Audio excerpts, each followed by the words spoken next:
Ahora vamos a ver la meditación del perdón, que era otra manera, ¿no?, de sanar la relación con nuestros padres.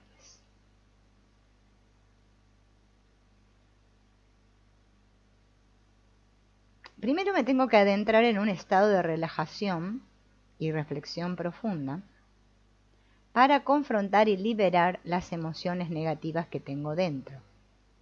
La práctica implica la visualización de la persona o personas a las que necesito perdonar, expresando mis emociones y sentimientos hacia ellos y luego declarando mi perdón.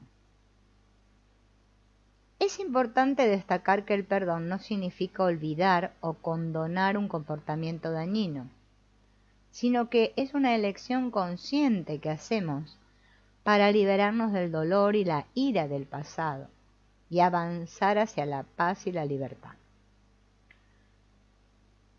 Durante esa meditación voy a experimentar muchas emociones intensas, y esto es normal, y no siempre va a ser cómodo ni fácil.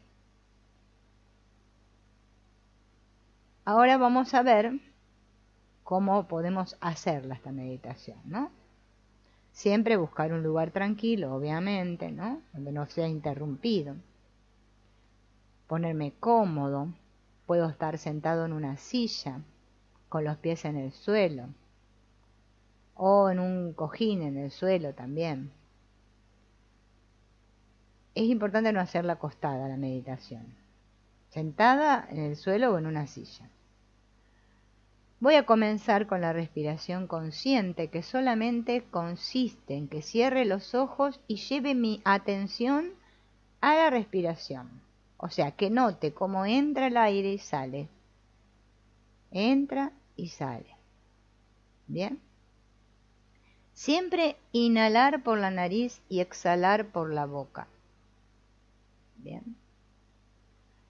Y mentalmente, o en voz alta, voy a decir: estoy lista para perdonar y liberarme del pasado. Me doy permiso para liberar el dolor y abrirme a la sanación. Imaginando que esa persona a la que estoy perdonando, en este caso estamos con los padres, están parados frente a mí, y les digo lo que necesito decirles, honestamente, sin juzgarlos. Una vez que haya expresado mis sentimientos, puedo decir: los perdono por cualquier dolor que me hayan causado, libero cualquier resentimiento y les envío amor y compasión. Bien. Doy gracias por esta oportunidad de sanar y liberar el pasado, y agradezco esta oportunidad de sanar y liberar el pasado, sintiéndome ahora más ligera y libre.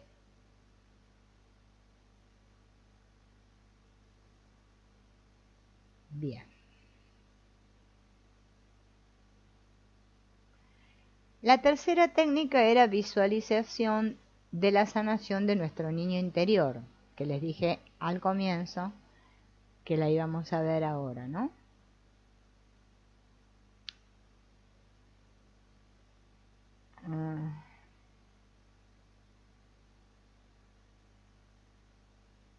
¿Qué pasos tenemos que llevar a cabo para hacer esta visualización? Obviamente estar en un lugar tranquilo, donde no sea interrumpido. Me puedo sentar o me puedo recostar. Esta sí la puedo hacer de sentada o acostada.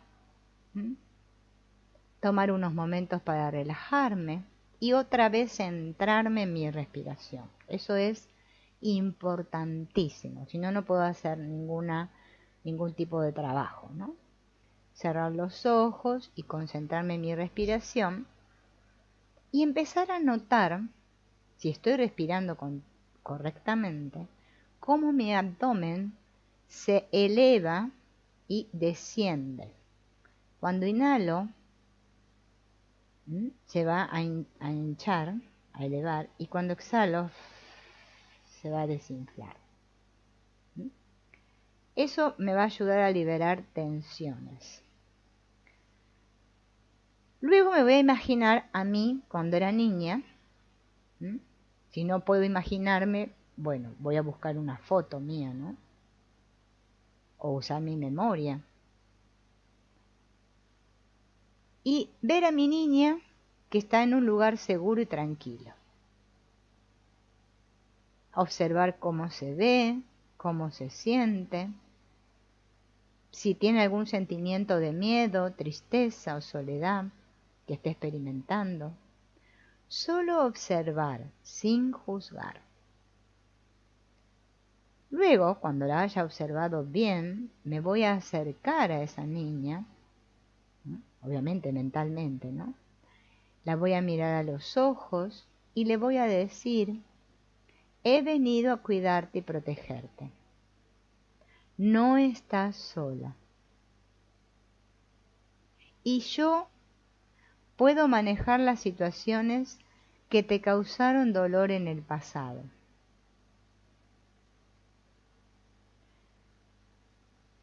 Eres fuerte, te amo, estoy aquí para ti, no estás sola.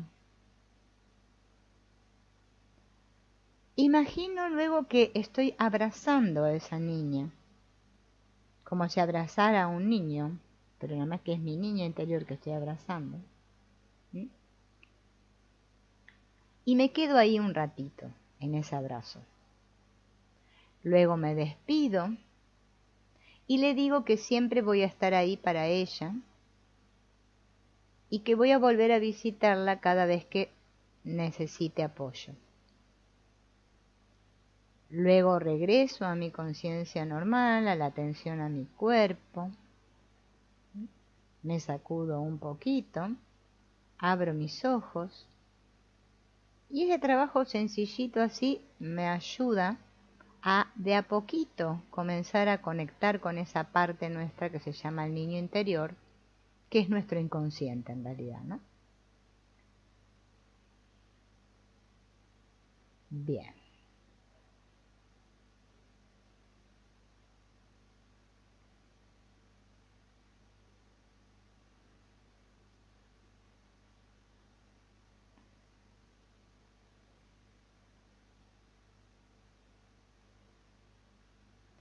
Nuestro mapa mental ha sido creado a partir de nuestras vivencias, enseñanzas de terceros y nuestras propias decisiones, nuestras propias creencias, que nos han llevado a etiquetar todo acontecimiento de nuestro entorno,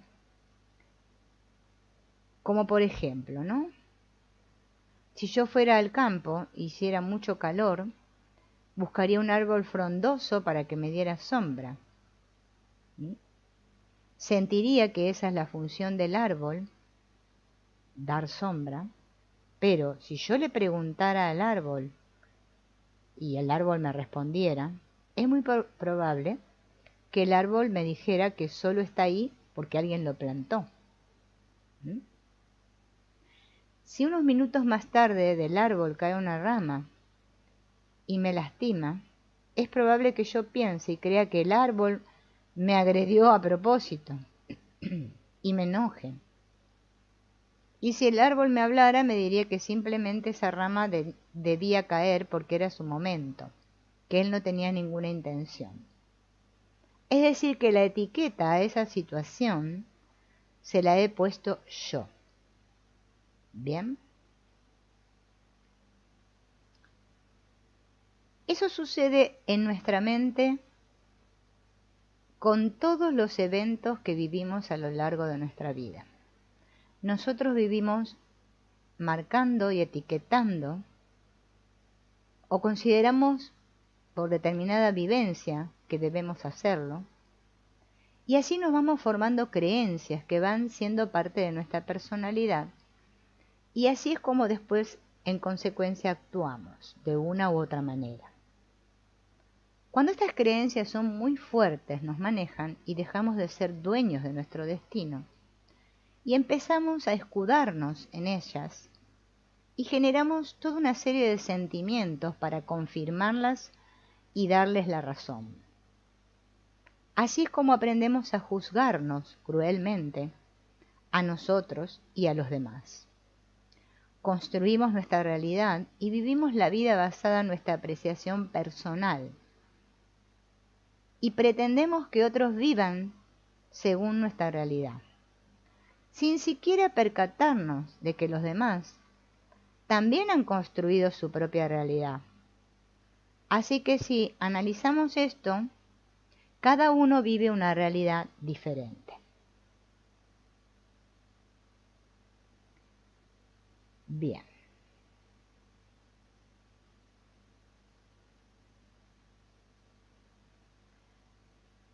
Algo que todos sentimos aquí, y que nadie me va a decir que no siente, es culpa. La culpa es el gran sentimiento generador de todas las situaciones que vivimos aquí, en nuestras relaciones, ¿no?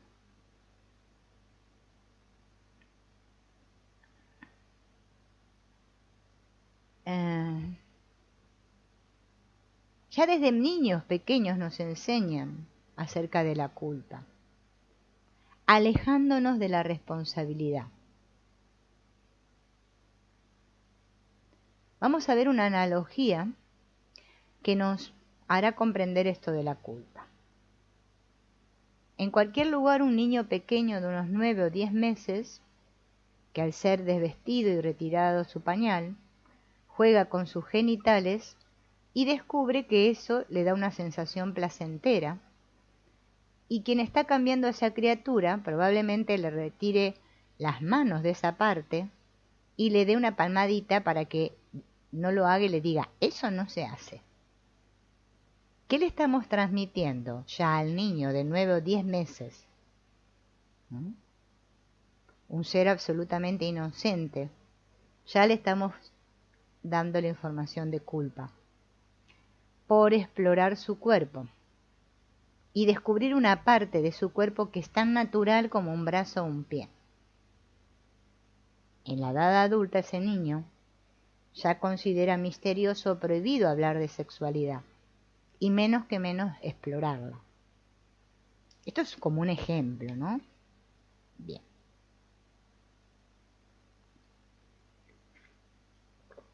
Convivimos con la culpa y convivimos culpando a otros seres, ¿no? Es más fácil culpar siempre a los demás de nuestros problemas, de nuestros errores, decisiones. Culpa del gobierno, culpa del transporte, culpa del clima, culpa del vecino, culpa... Pero eso no es verdad. La culpa es el gran invento nocivo para el ser humano, pero en realidad la culpa no existe. Los sucesos que vivimos son producto de nuestras decisiones y por esto no debemos cargar con ellos por toda la vida. Si rompí un vaso, no me tengo que culpar, solo tengo que recoger los vidrios rotos del vaso y comprar otro. Si es un niño pequeño el que lo rompe, ¿no? Le enseño que es peligroso el vidrio y que no lo tiene que tocar porque se va a cortar, ¿no? O mejor, no le doy un vaso de vidrio a un niño porque sé que se le va a caer.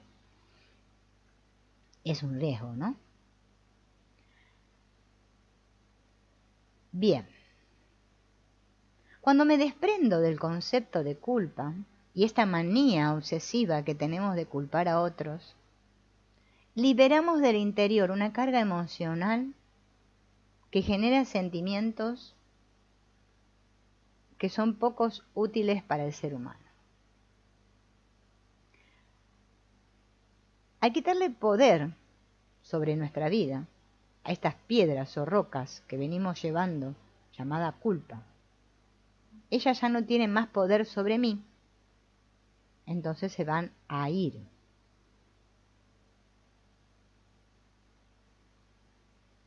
Bien.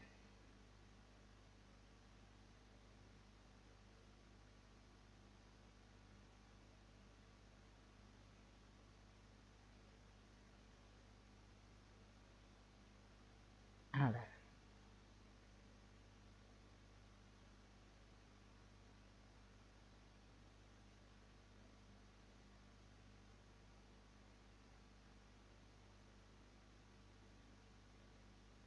Todos cargamos culpas, cargamos piedras, ¿no? Para que a partir de nuestro juicio o etiqueta personal, lanzarle esas piedras a los demás y considerar que esto es adecuado. Está muy bien, el culpable es el otro, ¿no? Es muy normal aquí en el mundo culpar a otros por mis desgracias, porque también me culpo a mí misma. Bien. Nos volvemos adictos a la culpa y nos volvemos adictos al victimismo. Cargamos con tantas culpas, nuestras, de los demás, y así nos rodeamos de personas que nos hacen sentir más culpa.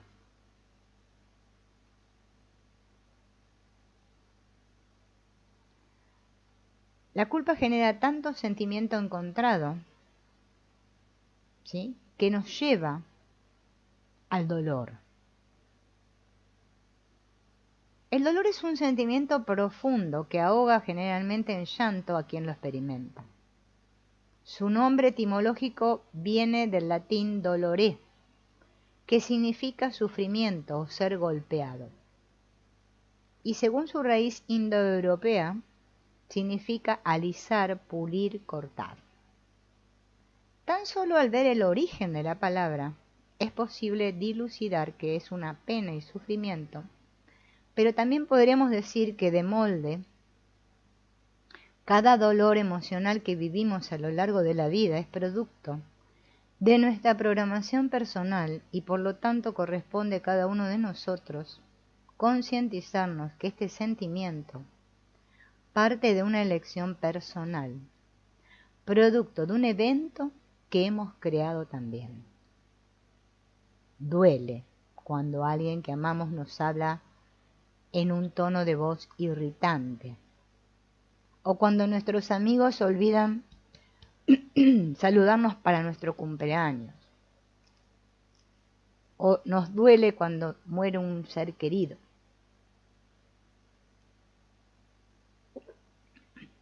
Cuando un amor se va. Hay muchos dolores, pero la manera de sanarlos es desapegándonos de las personas, de las cosas, de las circunstancias y hasta de la vida misma. ¿Cómo desapegándonos? Nos apegamos tanto a un juguete que cuando daña, lloramos. Le damos más valor al juguete que a nosotros mismos. El dolor se necesita experimentar para pulir nuestro carácter, cortar con situaciones que no están en concordancia con nuestra vibración personal o para permitir que revisemos nuestras acciones y apegos y soltemos lo que no es recursivo en el sendero de la vida. No hay que tener miedo de sentir dolor. Hay momentos en los que es inevitable sentirlo. Lo que es innecesario es permanecer mucho tiempo con este sentimiento. Es preferible permitirme sentir el dolor, reconocerlo y comprender que representa algo más de la experiencia de estar vivo, ¿no?, y dejar fluir el dolor, que quedarme ahí, ¿no?, estancado en el dolor, sin nunca sentirlo realmente, ¿no?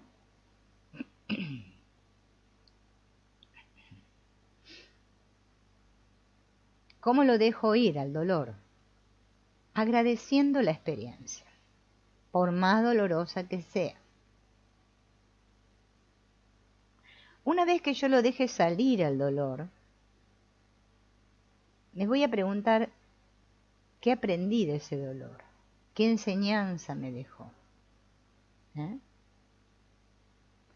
No perpetuar el dolor.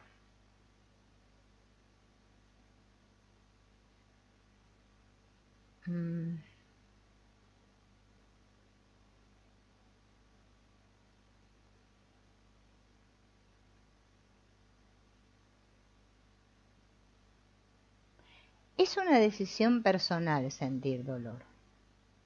Y este viene de la mano de las creencias que se forman en los seres humanos ya desde el vientre materno, cuando nace, como producto de un aprendizaje que nos condiciona a ponerle etiquetas a todo en nuestras vidas o nuestras vivencias. Bien.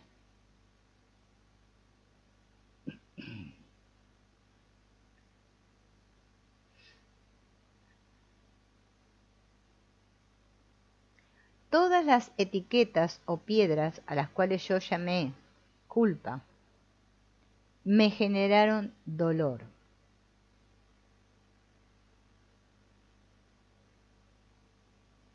No tengo que evitar el dolor. Cuando algo me genere dolor, lo tengo que permitir. Dejar que fluya dentro de mí. Y siempre dar gracias por ese dolor. Cuando el dolor es fuerte, no me tengo que refugiar en algo para no sentirlo. Porque somos muy hábiles para hacer eso. Porque eso alarga el dolor. Sino agradecer y bendecir la situación.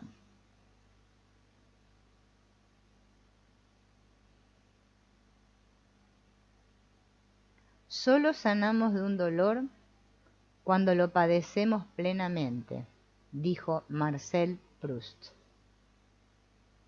Y resulta que nosotros desarrollamos adicción a sentir dolor, porque encontramos en este momento anclajes o refuerzos que no son positivos, pues atraen la atención de otros al dolor, ya que hemos aprendido la solidaridad con ese que sufre, ¿no? Y esto no quiere decir que esté mal ser empático, ¿eh? Lo que sucede es que si yo recibo atención cuando algo me duele, fíjense que cuando alguien sufre le prestamos más atención que a alguien que no le pasa nada. Entonces ahora utilizo el dolor para llamar la atención de los demás. Porque pobrecita de mí, que yo ahora sufro. Entonces ahora todos me prestan atención a mí, la que sufro. Y ahí caigo en el papel de la víctima, ¿no?